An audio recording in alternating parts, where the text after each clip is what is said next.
Hey everybody, welcome to the Patty G Show inside of the Velocity Partners Group studio. This week we have a very exciting episode talking about office furniture. Trust me, it's a lot more exciting than it is. We actually go through the whole thought process behind what makes a space usable and what makes a space cohesive. Really excited to sit down with this week's president and CEO of Frost Barber, Chris. He is in here talking all things business and all things furniture. So enjoy this episode brought to you by our wonderful title sponsor, Velocity Partners Group, and our other great partners, Valaya Real Estate, Lakeman's Health Center, Cortex, and PB&J Productions. Enjoy the show. The message changes so frequently too, and then the market shift, and then the decision maker shift, and what's important today is not going to be important tomorrow per se, right? And timing's everything. Mm-hmm. So yeah, especially in what you do. Yeah, right. It's a very time focused activity. Mm-hmm. Yeah. And like we were talking before, you could plan something out now, and in 6 months you got to replan it if you didn't execute on it because of pricing changes, because of style changes, and you got to be top of mind all the time. Yeah. And having something like this vehicle gives you the ability to just, like, especially for us, like, it's so easy to just come sit in, press record, and then go. Nice. And if you got a company announcement, a company update, like, that's so simple to do. Yeah. Whereas beforehand it was, okay, let's gather everybody. Okay, we got to source 3 or 4 different firms that can do this for us. Okay, now we got to write 4 or 5 different scripts. Okay, now we got to pick where we're going to send this and deploy. And it's like you're 3 weeks in, which should have been an afternoon update. Yep. And it gives you a better connection with your customers. No, I love it. Yeah, I mean, that personal experience, and I try to tell my team that all the time, like, touch points matter. If you can find a way to connect, and we were talking about that earlier, about this, the fact that email really has zero value almost, right? But find its value is to confirm, right? Or to address, or, just to communicate in a, hey, this is what we understand to be true, and this is what's happened. It's kind of a completion tool, right? But it's not a true connection tool. And so the touch points, those human elements, which are, if you have a reason to be in front of somebody, find that reason. If you have a reason to shake their hand, pick up the phone, whatever that is, like, those personal experiences matter most. People remember those, right? Hearing somebody's voice, seeing their face, those expressions. Like, I remember how you felt when I showed you that one thing that you did not like at all. And I remember you had that look on your face, like, did you hear me the first time I told you what I wanted? Like, those things matter, and it's fun. Or when somebody's eyes light up because they self-discovered that, oh my God, I didn't realize that's what we really needed. And the team's reaction to it is so amazing. And it's those things, right? So, yeah. Well, especially in your world, it's so physical. Yep. Right? You got to be able to see it, touch it, sit in it, experience it. And it's so physical that you need that touch point in person. Because that's where it really comes alive. Yep. But you've got this whole, I guess it's Gen Z or whatever's after them, that they can't. It's Alpha, isn't it? Is it Alpha? It's Alpha, yep. Okay. So Gen Z and Gen Alpha, they almost are like scared to pick up the phone and talk to somebody without it being FaceTime. Yeah. Or without seeing them. Yeah. And like, they don't know that world of just picking up the phone and talking blind. And it's like that level of communication is like going away because there's no reason to with technology. And then also people now out of COVID, everybody's like, no, we're not going back to that never seeing people, never having in person, like the calling back to the office that occurred so drastically at the beginning of the year was just insane. Well, it's funny. I mean, people will fight that, but we need that. I mean, as human beings, like, we crave connection, and we crave that togetherness that you can only get when you're in office in person, right? Or at a social setting. But the reality is that work itself has become highly social. Yeah. Like, we can solve certain problems as individuals. Like, we can hypothesize, but we test everything out and prove it out as groups generally. And that's why we need workplace to be this high performing element that's also extremely versatile, right? We can't design it to be the one thing, right? And so the sea of cubicles there's a place for it, but that's not where the work happens, right? That's where the leaders will say productivity happens. But that's not true, right? It's, it's a very different world now. So, yeah. Yeah. Speaking of like being connected and everything, how are you able to balance the role being in Houston and being in BR? How does that dynamic working? So it's super intentional. And so we talked earlier about one of your questions around what do I look for, and trust is a big thing, and trust goes 2 ways. And so when I originally designed this, I knew that when I purchased the company and kind of took over, I wasn't going to be able to be present all the time. So I had to work through the details of making sure that there was trust that went in both directions, not only with my leadership team, but everybody else in the organization. And so I designed this idea of the week that I'm away, I get to actually get in the weeds on working on the business, right? And developing the strategies and the vision and really hearing what it is that the team needs to be successful. When I'm in market, I am in market, which means I'm in the community, I'm in the office, I'm with our clients, I'm with our team, I'm building relationships and trust everywhere. And so it kind of created this really good balance between autonomy and trust for my team when I'm not here and engagement when I am, right? And so it's not that I can't be accessed when I'm not here, it's just I can't physically be here. And so the team knows that I'm a text or a phone call away, but they also know that I trust that they're going to get stuff done. And if they need me, they know where to find me. Right. And so I don't believe in micromanaging. I don't believe in, even as a parent, I don't helicopter. Right. I put a lot of trust into every individual and just let you run. I respect that most people when they run into an issue, they'll know when to ask for help. And if they don't, then we'll identify that pretty quickly and then we'll figure it out. But I also know that I have one of the best teams around. And the great thing is that there's a lot of selflessness in what they do, and they're there for each other. So we can pick up the pieces if we don't have all the right people in place and help each other out and get problems done. And that's why I say, like, when we talked earlier, like one, my kind of phrase, which was the wrong phrase, right, is that I tell my team, like, you don't work for me, I work for you, right? You tell me what you need. Yeah. And that's what we do.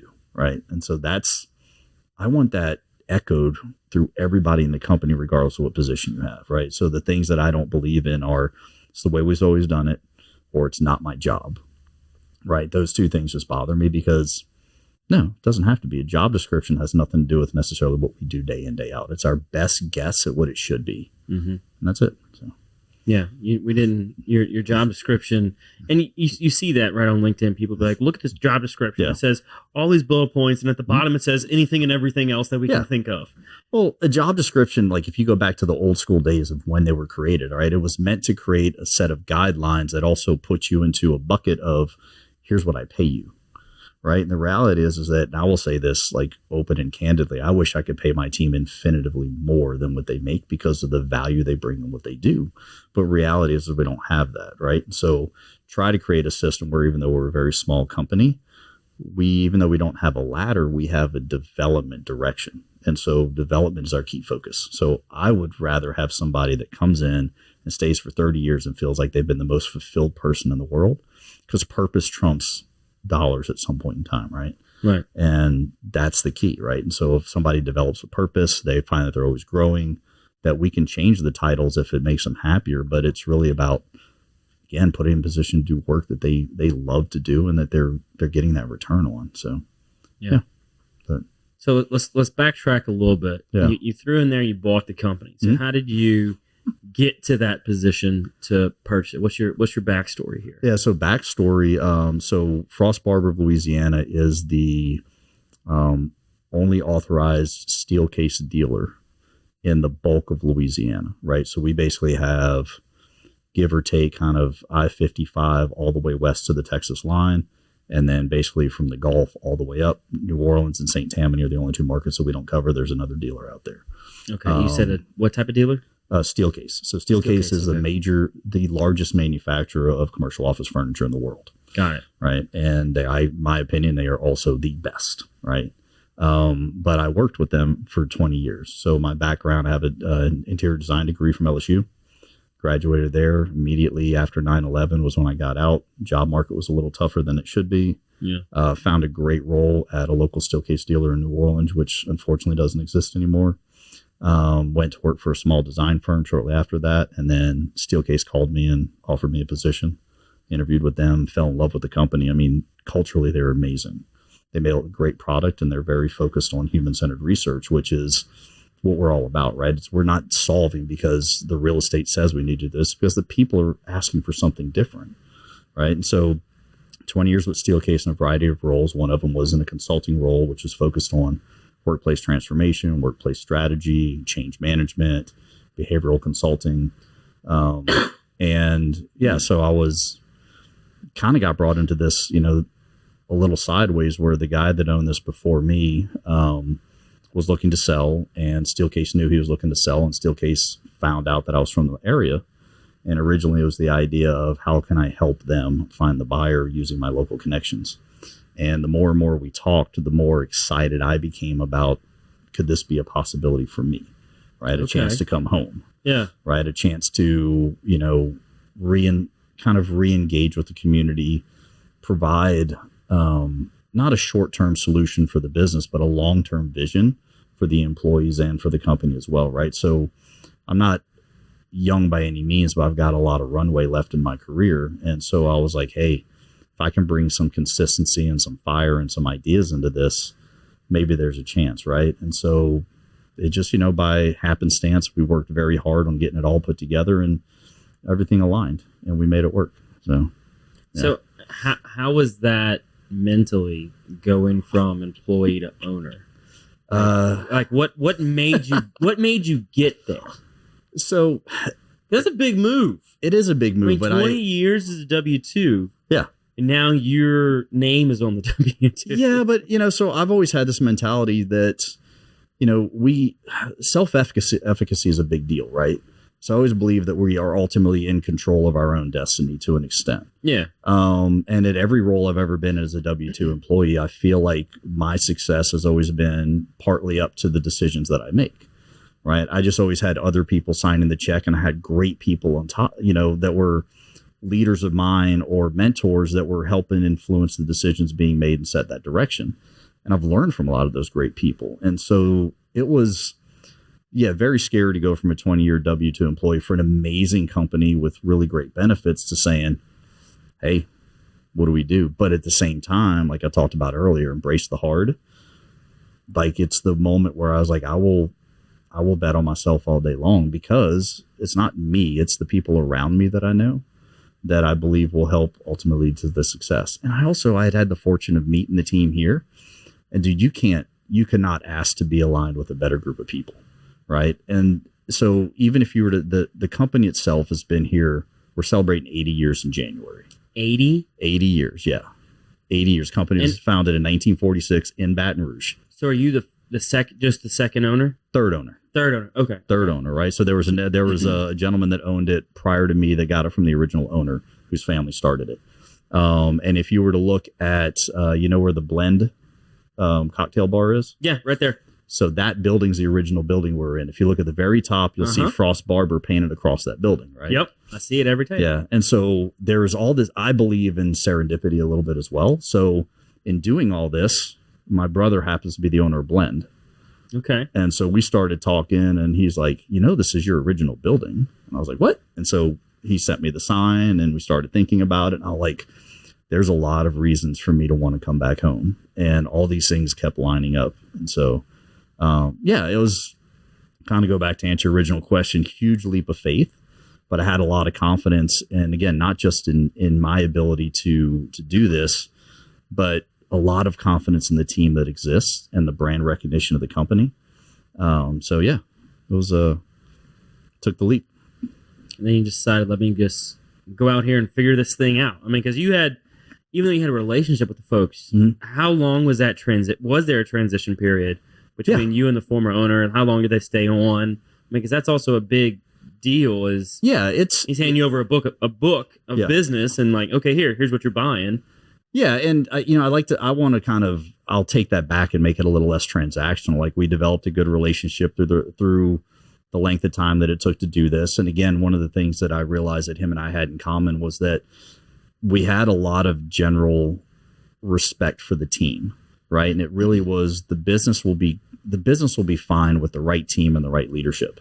And my role, again, is just to put them in the best position to be successful, try to think a couple of years out, and develop a vision and get us all the resources we need to get there. Right. And so, the transition was, I wouldn't say it was very complicated. We had similar ideologies kind of going in, and we kept them on for a little bit, and we kind of just said, hey, we'll do a minimum of 30 days, maximum of 90 days.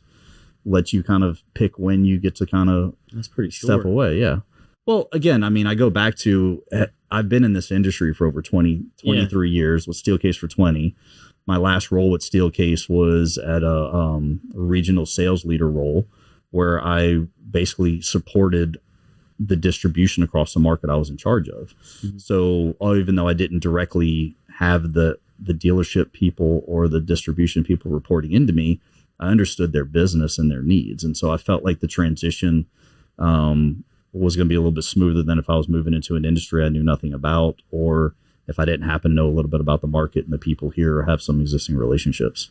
So still learning a lot though, right? I will never get it all. And I've made some, I wouldn't say like critical mistakes, but I have not been perfect in my transition by any means. Yeah, you're still learning. The company's been around 80 years. Yes. There's a lot of history there. Yeah, and we're working on who we're going to be for the next 5 to 7, right? Because I am a firm believer that business models are changing more rapidly than they used to, right? It used to be that you can create a model and you could put that into play and you could leverage and run that model for 10, 15 years, right? Mm-hmm. Well, business strategy has become almost like Moore's Law in technology, right? It's getting faster and quicker and less expensive to do certain things. And so we have to be more adaptable. And so my role is to really listen to the market, listen to the team, and look for the things that are being foreshadowed and saying, here's who we're going to be for the next 3 to 5 years. Yeah. Right. And that's everything from resources to technology to people to, whatever it is. Like there's going to be a disruption in our market that we can't anticipate. And we just need to be fluid enough to respond to it. And that's what we're trying to build in. So, yeah. Be open to adapting to it rather than trying to just say, no, we're not going to change. We're not going to adjust. Yeah. And the cool thing is that I think what's going to inform what we do, right? And so we're heavily in workplace. And workplace is, if you were to, and the best way I describe this is if you were to take a floor plan and flip it upside down and shake it, whatever falls out, we're responsible for helping put in place. Right? We sell it, we install it, we work with architects and designers to specify it, we work with clients to make sure that it solves their problems. And it's not just their space problems, it's their people problems, right? And so we're going to get insights from the way that people move and interact with space more so than we will in just general requirements, right? And so we have to pay attention to people. We have to pay attention to what's changing in the way that people want to interact with each other in space. And it's healthcare, it's education, it's state and local government, it's commercial real estate, it's law firms, it's banks, it's investment. It's every place that work happens. We just need to be aware of that and pay attention to it. So how does that process work for folks? Like, new customer comes in and says, I've got an office space. It's going to be 10 or 12 people. Like, is that the number that they start with? Like, what's your starting point? How does it? Yeah, we don't have one. Process? I like to think we treat everybody the same. So if we have a walk-in that comes in, just says, hey, I've got a back problem, I need an ergonomic chair, we'll put the same amount of attention and effort into that as somebody that walks in and says, hey, we got a headquarters that we're redoing. Right. To me, and I think my team would agree with this, everybody deserves that equal experience. Just the length of time we work with them might be shorter, right? Mm-hmm. Just depending on the requirement. And so there's a couple different ways. It can go anywhere from a walk-in. It can go to an existing client that needs something redone. So anytime a job scales up, you bring in more people, right? And you understand this, you're going through a home renovation. So the more trade you have, or the bigger the project, the more trade you have, and then the more partners you have in that process. So we will sometimes have a client come directly to us and say, here's the deal, right? We haven't made a change in 7 years. It could be we're bringing everybody back to the office, or, hey, we've got too much real estate. We need to kind of readjust or reallocate that real estate somewhere else, or just prove to ourselves that maybe we need more. And sometimes they already have a partner, right? So there are so many great architects and designers in the city that a lot of times they'll get brought on first. And then that architect and designer will decide to engage with somebody in our position, right? And it could be us, it could be one of our competitors, but they will bring stuff to us. We'll work with them to understand, okay, what are the spatial responsibilities, right? What is the business trying to solve for? You give us your program, we work with you, and then we just kind of go from there. And so it happens a handful of ways, right? It could be the individual business owner works directly with us. The individual owner brings in a project management firm that then selects a design firm that then works with us. We work directly with a design firm. It happens all over, just a lot of different ways, right? So there's nothing the coolest thing about this job is that it's never, ever, ever the same thing. Yeah. You could use the same product multiple different ways. And again, I tell people that that's one of the things I loved most about going into interior design is that you're solving problems for humans, leveraging the tangible things that they come in contact with. And it's never the same. You can put two designers with the exact same problem in a room and they will give you multiple different solutions. Oh, yeah. And there's never a wrong, right? Unless we miscode or we miscount or something like that. But it's the beauty of creativity, right? And then our only limitation is our ability not to think far enough out. And so one of the things I talk to my team about is let's not try to get it right. Like our goal is not to get it right day one. Our goal is to get feedback, right? So let's design for feedback. Let's design for that aha, never thought about that, or that's really cool, but that'll never work for us. Like those are the answers that we want, not the, yeah, I like that color. Or, yeah, well, I mean, and that's, you're so right. Given like design has to be so feedback driven. It does. Yeah. Because I can come in and say, okay, we're going to do this, we're going to do that, we're going to design it this way. But if I haven't taken the time to ask the questions to get the information, like, and as part of every designer's process should be that sense of discovery, right? So people are hiring you based on how well they think you can solve their problems, not and in your own taste, right? Because every designer's got their own taste, their own style, whatnot. But at the end of the day, to your point, there's also a solution that has to come out of it based on what the needs are from the client. Yeah. And so being like, okay, let's walk through each individual room. And it's not only tedious, but it's also highly, highly important to know how that space will flow. Yeah. And I think that's one of the things that, and again, what I would tell you, a lot of our partners that we work with do really well. And one of the things that I think separates us from a lot of our competition is our designers and our people. It's not about what we know, right? It's about kind of becoming that chameleon within the environment of the people we're working for and working with. And so the better we understand how you work and the better we understand what your people need, the better we solve your problem, right? And I think that's again ultimately what sets us apart from everybody else is we form those deep relationships. We ask those intimate questions about, hey, what is it about your business that's changing? What is it about your people that change? What's that collision point, right? Just like that. What's that collision point? Perfectly timed. Yeah. Where those two come together and create some sense of harmony within the chaos. That's what we're solving for, right? Because that's where we push the envelope beyond what we think is reasonable and we get true results. Yeah. Meanwhile, people are thinking, I just need to put a chair or a sofa in this space. And there's nothing wrong with that at all. I mean, we'll do that all day long. But again, the team will ask like, okay, so help me understand why. Why the sofa? Why the chair? Do they need to be next to each other? Right? Should they be in separate rooms? Who's going to be using those? What kind of communication are you having? Is there technology? Is there no technology? What's the lighting? Right? So we want to understand. And again, we go to like space in today's world, as expensive it is, just like people, right? Our two biggest costs of any company in any business is people and place, right? But those are also the two most important because nothing happens without it. Yeah. Right. And I will die on the sword that I do think there are certain places and certain jobs that can work remote, but I would also tell you that not everybody is ultimately engaged or happy working remote. So we need place, right? And we need togetherness and connection. But yeah, it's one of those things that every space has to be so versatile now because of what it does. If I build one space to do one thing, even though it does it really well, if it's underutilized, it's of no value really, right?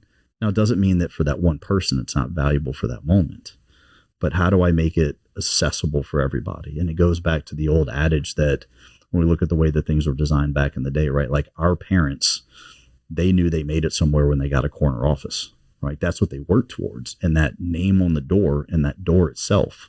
And we used to challenge all the time. Well, cool. You can keep the office. What took your door? No, I don't take my door. Right. And so now we try to challenge like, okay, well, if you as a leader, if your role is to really be available and accessible, and then every industry is slightly different, right? So I don't want to say that there are not moments where leaders need to be in the office all the time working on things, right? It can't be a blanket statement, but the reality is that most leaders are out and about. And so what do we do with that space when it's vacant, right? Do we make it accessible to the team? Now, if it's on a different floor where all the leadership is, that's fine. That's part of your culture. That's part of your business. There's no right or wrong. We leave that space as is, right? But if you're a company that is trying to minimize your square footage and trying to maximize engagement, right? We want to create spaces that have multi-use or multi-function to them. So it can be an office when you're in. It can be a meeting room when you're not. It can be a quiet touchdown space for somebody that needs to control distraction. Like, what do we do with it? So those are just the challenges that we put in front of people. Yeah. Well, and also gets them thinking about it in a more cohesive sense, right? So generally, when you got a business owner looking to either start up or they've already got a space and maybe they've outgrown the space, they're like looking at it saying, okay, well, we're growing at this rate per year. We're adding this many people per year. Okay, let's plan for the next 2 or 3 years. Yep. Let's get a space of that size. And then when they look at it, they just look at it from a square footage standpoint. It's not necessarily well, do we have the right square footage now and can it be reworked?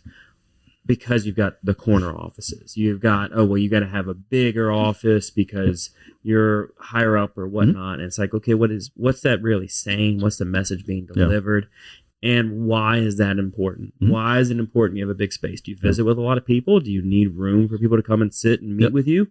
Great. Maybe you need a big space. But if you're not ever facing people, what's the point of having this, 20 by 20 office space when really maybe, 10 by 10 will do just fine for you. Yeah. And then we can put 2 or 3 people in this 20 by 20. Yeah. And you're absolutely right. But the coolest thing about what we get to do is we get to ask the question. And what's great though is that and this is one of the best things about, I think, just the corporate world in general, is the culture and the identity with every single organization is going to be different.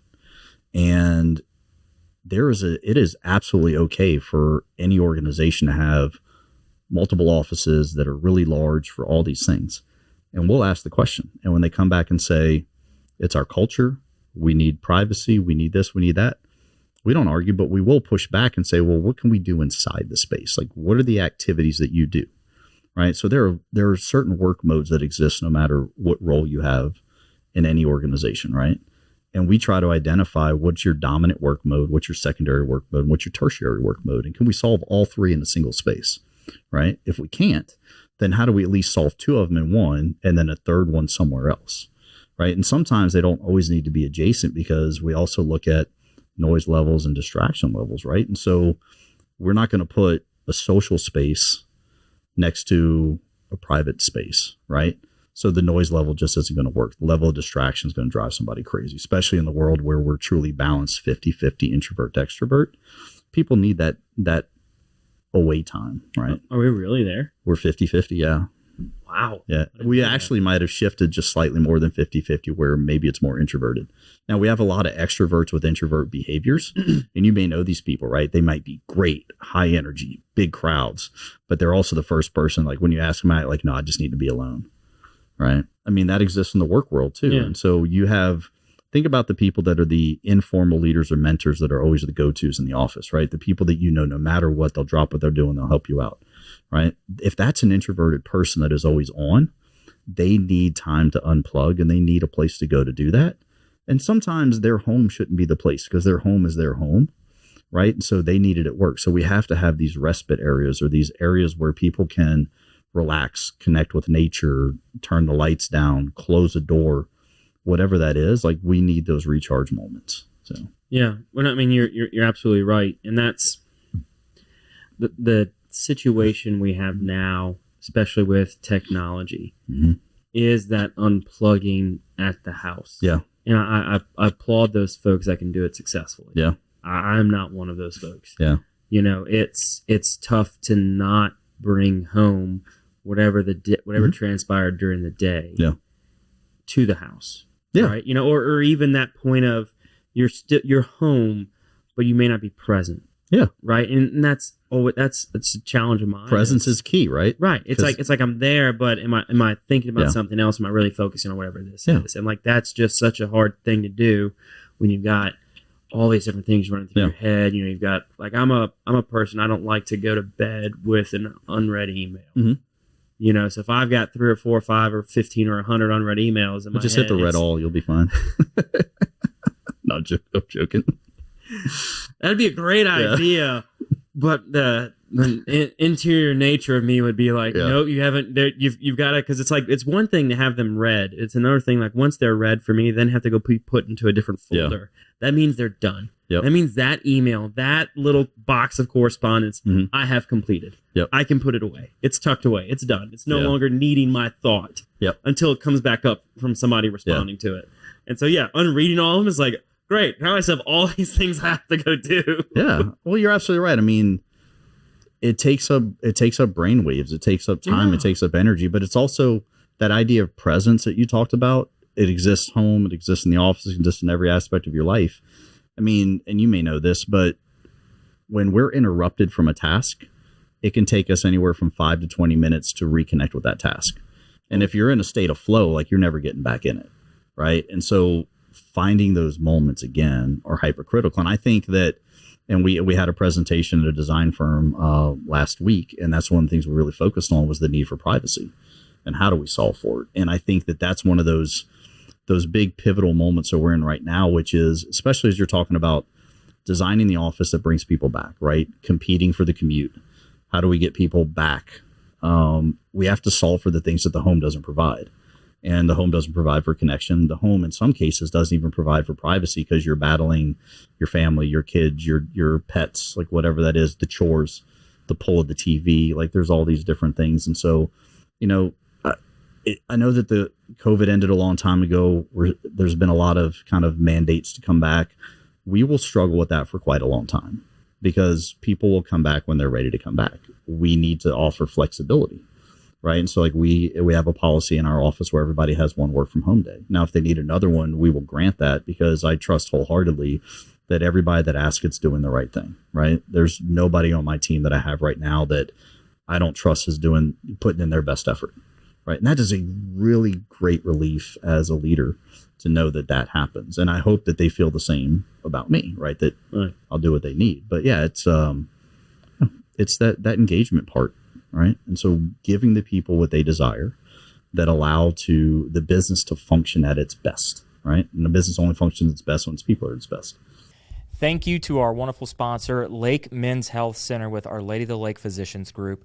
Guys, I know it's tough to get out and go to the doctor. I know it's challenging to find time in our busy days, but I promise you, signing up to be a part of this group with Dr. Curtis Chastain and Dr. Tyler Boudreau, you won't regret it for several reasons, but most of those being the fact of the time it saves, where you're able to get in on the same day, get that appointment done, and spend that time you need to talk with them about what your health goals and concerns are, as well as ensuring that the financial investments you have, you will be able to live out and see those come to fruition. So if you're an investing guy, you know all about and planning for the future and investing in the future. There's no other more important thing to invest in than your health. Make sure you go check them out.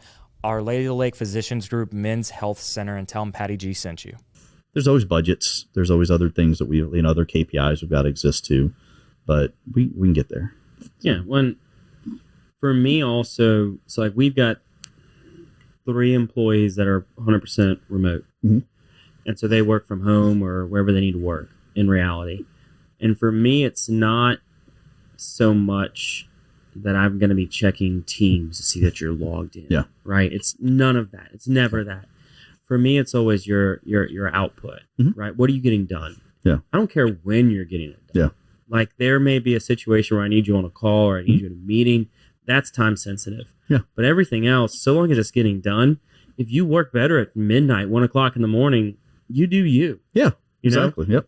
Because I'm going to be sending you emails at 4 a.m. when I'm up, because that's it works for me. That's when my schedule allows. Yep. I've got, my little break in the mornings where I have my dedicated time with the kids and the wife, and then I've got dedicated time in the evenings, and then I'm plugged back in. It's like, but, I don't necessarily expect anybody to be always on or always available, but I also want them to be able to not feel guilty if they've got to go and I've got to go and run and get an inspection sticker, or I've got to go and run and go to the doctor's appointment. It's like, I'll make up the time. I'm like, I'm not worried about that. You just focus on the work and the tasks at hand. If you're getting it done, great. I mean, it does. It comes down to trust, right? And for the most part, we're all adults. Doesn't matter where we are in our careers. And yeah, output is a key part of it. And that's kind of going back to corporate culture, right? But I had somebody tell me, it was a leader early on in my career, your hair grows on company time, get it cut on company time. So this is the reality, right? I mean, I've never heard that one. Because I mean, think about it, like we work so hard during the day, regardless of what we get accomplished. Yeah. We're working hard, right? Why? I mean, I'm not going to ask somebody to be like, yeah, you can only do these things on the weekends.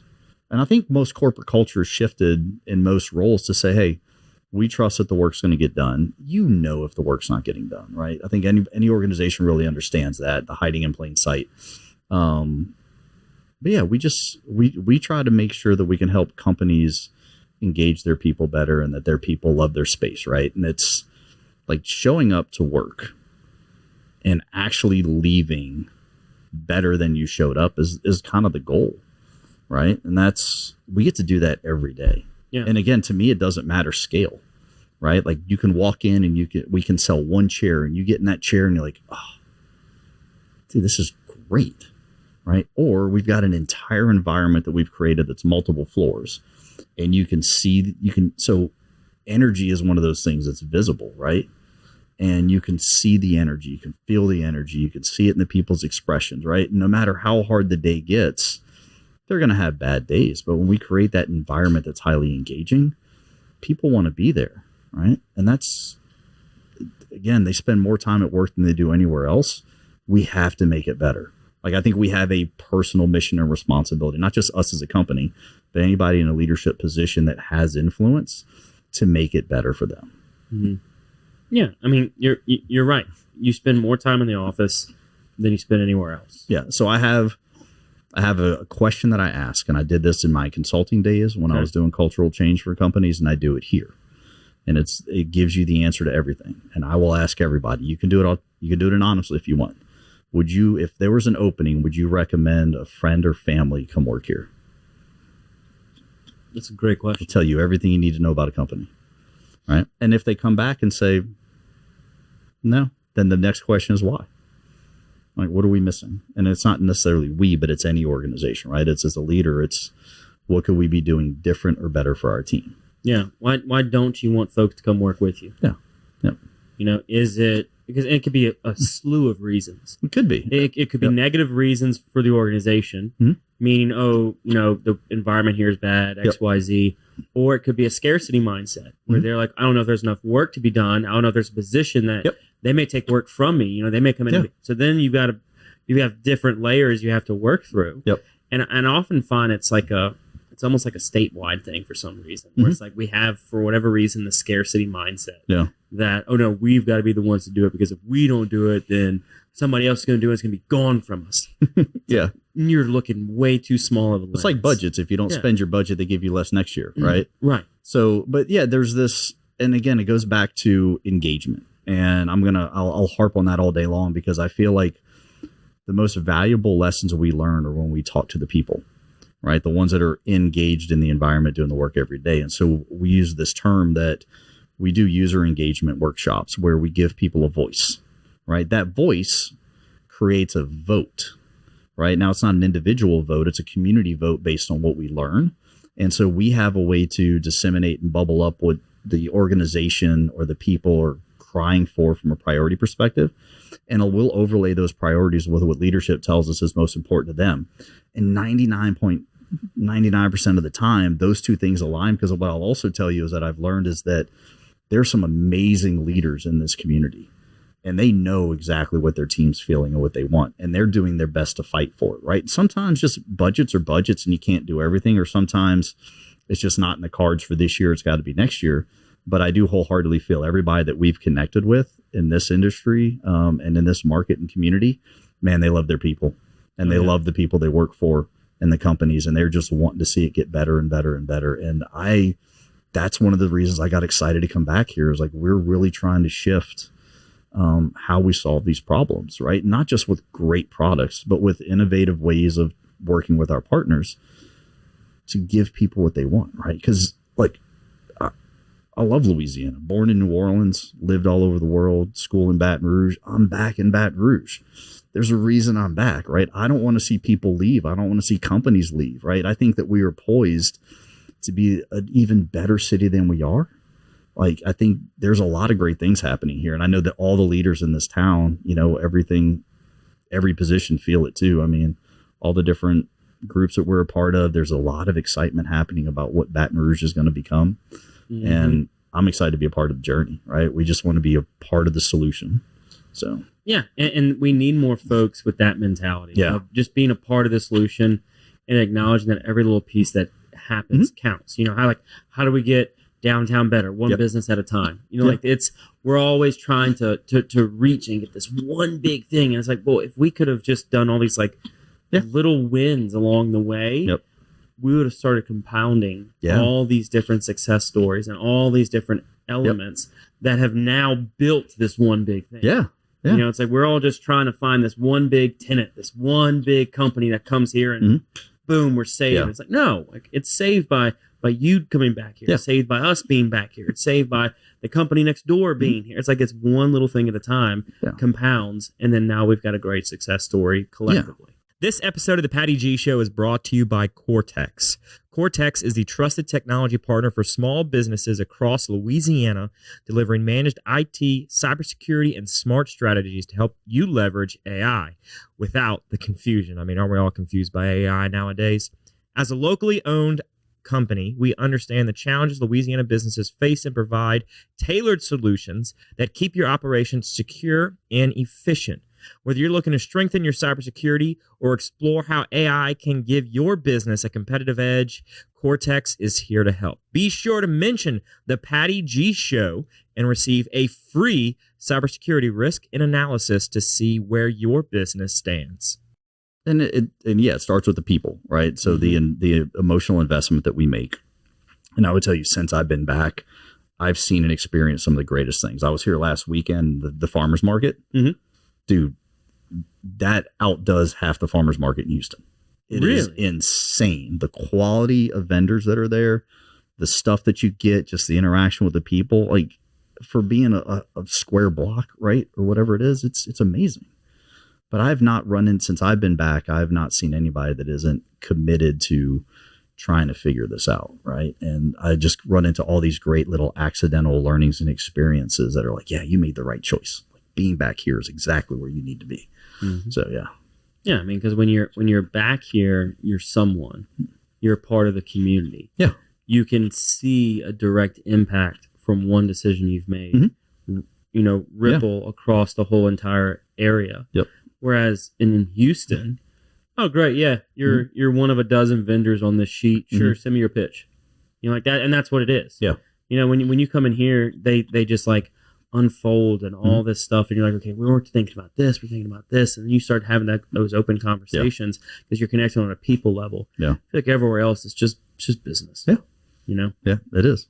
So it's been good.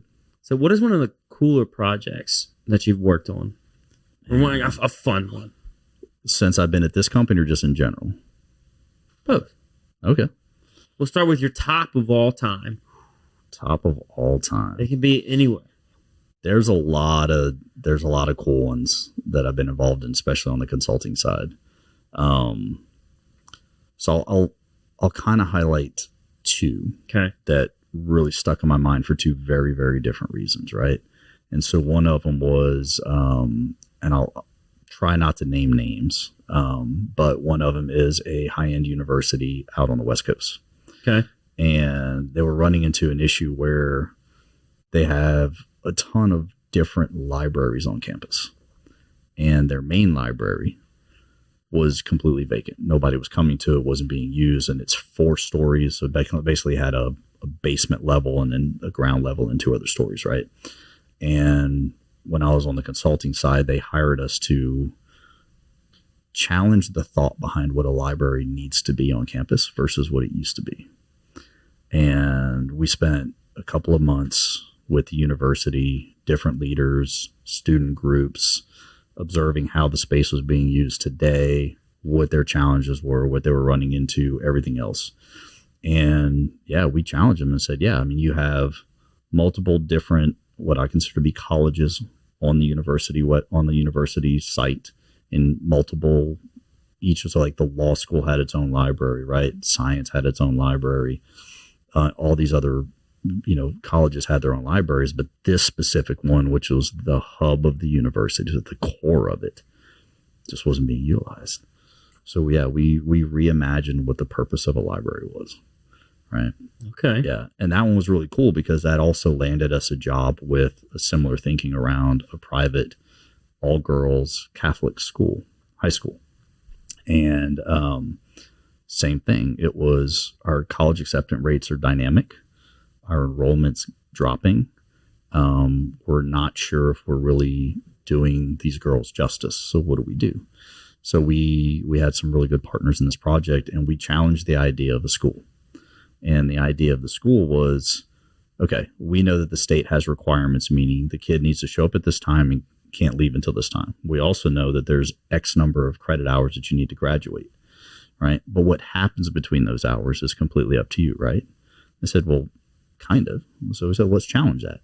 So let's do some thinking, right? So we did a ton of research around the way that the teenage mind works, right? And if anybody has kids or remembers being a teenager, your brain doesn't function until 10 a.m., right?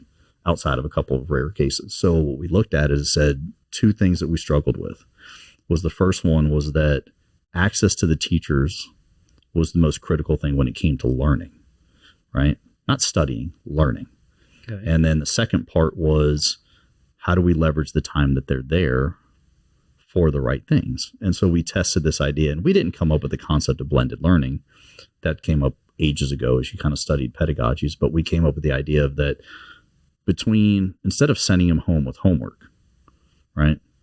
Because homework is where you need access to the teacher most. Because look, the rate that kids learn today, like my daughter's, she's statistics in high school, right?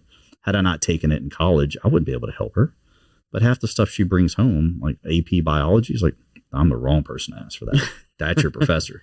Yeah. So what we decide is that when they show up first thing in the morning all the way till 10 o'clock, those first 2 hours are designated access to the teacher to complete your homework, right? And so now you have learning happening. And then when you actually get into the classroom, we started to look at what subject matters can go best together. And so we challenged the idea of this blended learning, which is, okay, so you're going to have an English teacher and a psychology teacher in the same class, and you're going to learn both. So you're going to learn English lit, but while we're doing that, you're going to understand the psychology behind the characters. Right. And so it's the idea of what subjects can go together that you never thought about, and how do we maximize that time? And that was it. And I mean, one of the greatest quotes we heard, we had all the kids build these models of what they thought the place should look like. And they were all filled, and it's high school, mind you, they're all filled with swing sets and all these other things. And this one student group stood up and they presented their project to us, and we paused and we're like, what's with all the swing sets? Like, what's going on? And I remember this girl was a freshman. She's like, the transition from 8th grade to 9th grade, somebody decided that I was no longer able to have fun, right? And she's like, we should still be playful. And so I take that with me today all the time to figure out, how do we find playfulness in the work environment, right? Mm-hmm. So as adults, we have to find a sense of play in what we do. And so that stuck with me forever. So those two projects were really informative, but just great to be a part of. Yeah, no, that's incredible. Yeah. So you got direct feedback from the students on what they wanted out of it. Well, that when I talked about we do user groups and these workshops, we give people a voice, and that voice is critical because I can do my best to describe what my team does and what they need, but unless I sit down and ask them, like, what is it that you really need? We don't know. Right. So I don't know that there's one door that potentially doesn't always open the right way, or I don't know that that monitor doesn't work correctly. Like, I'm not in those day-to-day scenarios. So we need the feedback from the people in order to make the right decisions. And so engaging the students and doing these workshops was critical because I don't want to make decisions on their behalf without empathy and understanding. Mm-hmm. And we do the same thing in today's world. When we ask those questions, it's help me understand, help me empathize with your people. What are we solving for, right? What do we need to push the boundaries on to solve for, right? And I know we talk about it's just furniture, but it's so much more than that, right? It's what you interact with every day, right? It's what creates the connection between person to place to culture to brand. Like, those things are hypercritical. Yeah. So, yeah. What's one of the cooler office spaces you've worked with? Coolest office spaces, man. We've done some really good ones. And take me down memory lane in this. There's some really cool ones here. So, you want me to do local or you want me to do non-local? No, so I don't know if I want to call anybody out, but one of the coolest ones we did was Chick-fil-A's headquarters. Okay, Yeah. do tell. So, how many cows are in there? None. There's a lot of advertising, but no. What was really cool about them was that it's a great family, wonderful culture, but they weren't. There was just something. There was a connection point between. And what I may ask, I don't know if we're live or not, but I may ask you to cut their name out just because of you know. We can bleep it out. Okay, cool. I appreciate that. So, what we were really solving for was a lot of attention and a lot of interest in working there, but you had to intern first. And then there was a loss of interns when it came to hiring. And we went in there, and the biggest surprise was we all showed up one day and we're meeting with the key executives, and everybody's got ties on. And at this point, we're a little bit less formal, even on the consulting side. And we leave, and the guy that hires is like, "Hey, man, like y'all are a little underdressed." I'm like, "What do you mean we're underdressed?" He's like, "We're a tie culture." I'm like, "Okay." And this was 2016, 17, right? Okay. And so we're walking around and we're noticing that it's a very old school culture, which nothing wrong with that. But when we talk about, you know, the connection, right? We started interviewing the interns and we're like, "Well, why aren't you staying on after this?" And they're like, "Well, it just doesn't feel like the right fit." You know, there's all these things that it's a great company. The benefits are amazing. We do all this great work, but I don't feel like I can be me, right? When I talked earlier about embracing authenticity, it was big. And so what was really cool about this is we showed up at the final presentation to present our findings and our recommendations, and we showed up in suits and ties. Nobody had a tie on.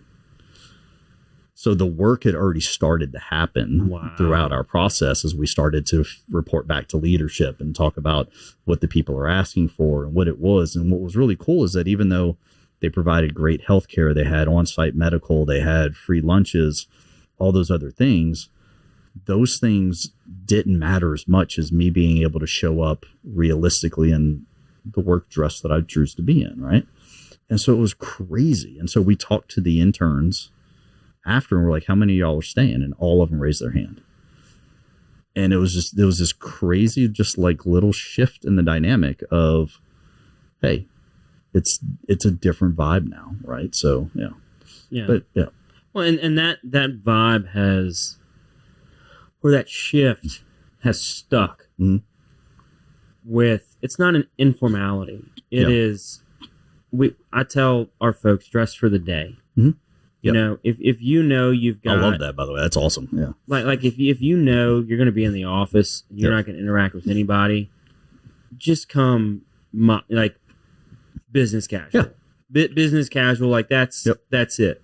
And if you know you're going to have a certain type of meeting, you're going to interact with certain folks, then you can dress appropriate for that. You know, like we had a meeting last week with somebody, and their culture is, you know, I was texting my, "Hey, like, I know we got this big annual meeting coming up. Like, what's the attire? What are the expectations?" And I was like, "Oh, if you come in slacks and a blazer, you're fine." You know, and everybody there was dressed the same. And then we have other folks that, you know, met with them last week, and I was in a polo and a pullover, nice dressed hoodie. And it was like, it just, they were exact same outfit. Like, and I was like, great, we're meeting here. You know, like, it's knowing who you're going to meet with, dress appropriately. That's it. There's none of this expectation. If you walk in and you're wearing XYZ, like I'm so not really looking at what you're wearing. I'm looking at what you're doing. Welcome to the brand new Falia mobile app. We took all the same tech that's helped hundreds of people sell their homes themselves and packed it into an easy-to-use app for your phone. When you download the Falia mobile app on either the Apple or Android App Store, you'll immediately be able to see the power of this game-changing tool. From the seller's dashboard, you can navigate to all the information that you need, We intentionally separated everything into key groups, such as tasks to be completed, buyer leads for your listing, and contact information for everyone involved through closing. When you get an offer on your property, you can simply review and respond all within the app. No matter where you are in the world, you'll be able to monitor everything that's going on with your property from listed to sold. It's truly the power of Falaya in the palm of your hand. Download the app and see for yourself. Falaya, it's real estate reimagined. Yeah, and it goes back to kind of two things, right? So that idea of authenticity and that idea of you be your brand. Yeah. Right. When I say your brand, it's not just so that you as an individual, but what your brand kind of exudes out in the public. And a lot of companies would admit that there was this mistake that we made back kind of early on when we really talked about like creating the client experience. A lot of companies started saying, okay, if I'm going to do a pitch deck or a presentation to you, I'm putting your brand everywhere. When I need to have my brand everywhere, right? And that was a cultural shift that happened down the road where we started to learn like, hey, people do business with people they like and trust, and they do business with organizations that stand for something, right? Or align at least culturally or similarly to their beliefs. And you have to show that brand and that experience every day. And it's either in how you dress or what your presentations look like or whatever that is. But I know my first two examples that I gave you were kind of on the cultural side. From a spatial side, the coolest projects we've ever done are the ones where we take a mature organization. When I say mature organization, right? We talked about startups all the way to like a Fortune 500, right? The thing that happens is as an organization grows, it starts to create structure. And as it creates structure, it creates hierarchy. And as it creates hierarchy, it creates boundaries, right? And it does all these things, right? And so, and again, I'm gonna go off on a tangent here. I've always kind of had this weird dynamic when somebody's like, help me benchmark against X, right? And they always choose like their competitor. I'm like, no, you don't need to benchmark your competitor. You need to benchmark against the person that's in your position in a different industry, similar size, similar age, right? Because they're going to be dealing with the same struggles you are. And this is where we create a really good venture where the two of you all can learn from each other, or we partner together on something, right? And so kind of going back to the coolest spaces, where we take an organization that is mature in age, right? And, scaled in size. And it's the traditional, maybe late 90s kind of design where it's, 60% private office or, so much private office, so much workstations, right? And it shifted. You used to have a ton of open space and then very little private offices. And then you went to a lot of private offices, very little space, and it changes. And now what happens is you've seen this kind of explosion of the landscape is very different. So when you walk into the space, it doesn't matter how old the building is, but you can feel the vibe of that company. And when you look across it, it's this undulation in this sea of different things, right? Whether it's the greenery, whether it's the workstations, whether it's private rooms, social spaces, whatever that is, like it becomes this very different cerebral experience that you have when you walk in. And it's not just, here's the workstation, so this is where the individual contributors are, right? Yeah. Here's the private offices, so this is where the leaders sit, right? It's, you can't tell who sits where. And to me, that is the magic of an environment. Now, the people know where to go. But when you walk in, you're like, okay, this is very different. This feels really good. And the magic is, when you used to design for people, you're like, okay, I need X number of people. And you talked about it, square footage, right? So when I'm looking to hire somebody, right, one of the key things that you look at is like, hey, here's your 4x6. It's not where it's at anymore, right? It's not about the individual space. So what happens is you have access to everything based on the work you need to do. So now instead of saying you get this 100 square feet or whatever it is, or this 200 square foot office, you have the entire work environment at your fingertips, right? You have total choice and control of what you do and where you go to get it done and who you interact with, right? The complexities come if you have multiple floors or big campuses, right? Then now you've got inter-office mobility, which is different to solve for than just campus mobility, right? So those things are different. But those are the best environments and projects we've worked on where it's a variety of spaces targeted to the works, kind of the work styles that they need, and then solving for those problems. And what's great is when their eyes open up and when they see it, right? And they don't just see it for the first time when they all move in. Some of the people do, but we've been working on this change from the beginning, right? So constantly communicating that we're going to be working different, constantly communicating that something's different, getting these user groups together so people are interacting with the idea early, right? Because the worst thing that happens when you make a change is the rumors, right? Those rumors are going to start whether something's real or not. So how do you get in front of them? Show people what they can look forward to. Engage them in the process, right? So it's a big part of it. Yeah. No, I love that. Yeah.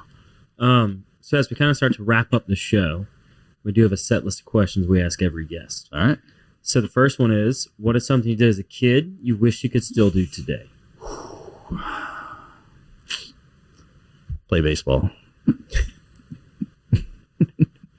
Yep. Loved playing baseball. So that's kind of always going to be my go-to answer. I grew up playing it, loved it as a sport.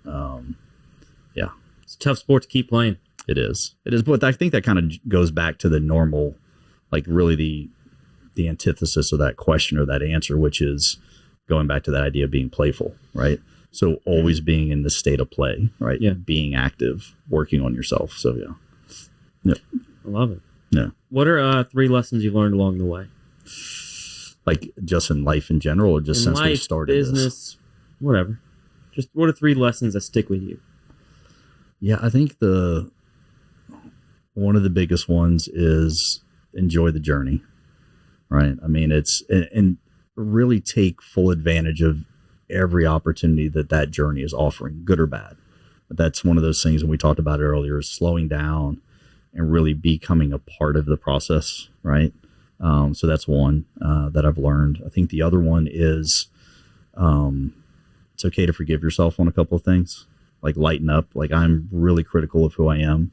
I try not to put that on my team or anybody else, but I have very high expectations for myself. And, I've had to learn over a while, like it's okay to kind of ease back on that a little bit. And then the last lesson that I've learned, and I learned this very early on, was really appreciate the people you get to engage with, right? Nobody can do this on their own. It really is a team effort. And we get so many cool opportunities to work with some amazing people that just recognizing that and taking advantage of that in the right way, I think is critical, right? So never, just never passing up the opportunity to say thank you or appreciate what you do or what can I do differently for you, right? So those things are critical, yeah. What is something you love about Baton Rouge? This is going to be a 2-for-1. So you're going to get buy one, get one free on this deal. Love a good BOGO. It starts with the people. Mm-hmm. It does. I mean, I tell this all the time, like if you're not from Louisiana, you just don't get it. Like you don't. And then second is just it's the food. I mean, you can't find it anywhere in the world. No.